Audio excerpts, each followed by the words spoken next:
Late last summer, the English climate activist Rosie Watson set off on an incredible journey.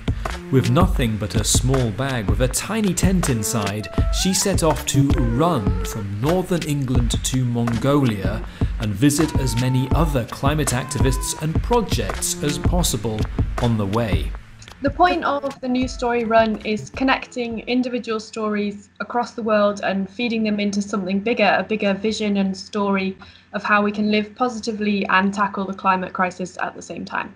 While some adventurers take support cars, stay in hotels and even have masseurs with them, Rosie was on a shoestring budget. Sometimes strangers gave her a couch or a bed for the night, but often she slept outside under the stars, and that after running between 25 and 42 kilometres most days.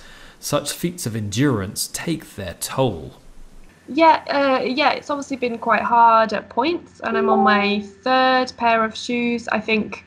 But from the beginning, the main focus was to not be injured in terms of how much I ran. So that's why I've kept it really flexible and open with the route and never having a set schedule, basically. Rosie, you passed through Austria and it was the winter and it was snowing a lot and you were camping outside often. Just tell us what that was like. Yeah, as soon as I got to the Alps, the snow hit and I was camping and bivvying when I didn't have people to stay with.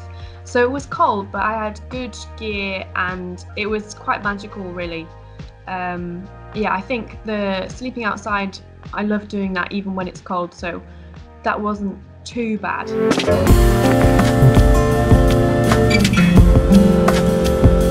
But then the corona crisis began and it became impossible to continue.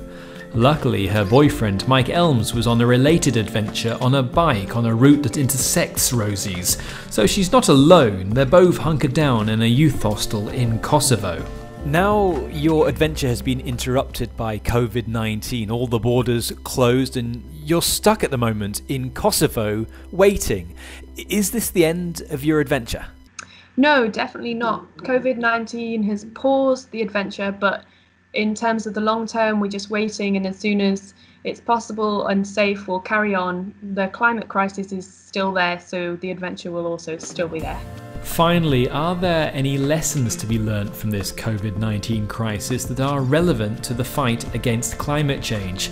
After all, we've seen people pull together, make some sacrifices, listen to the scientists, and adapt their lives to help fight this virus. From COVID-19, we've realised that societies and governments, everything can change really quickly, a lot quicker than we thought before.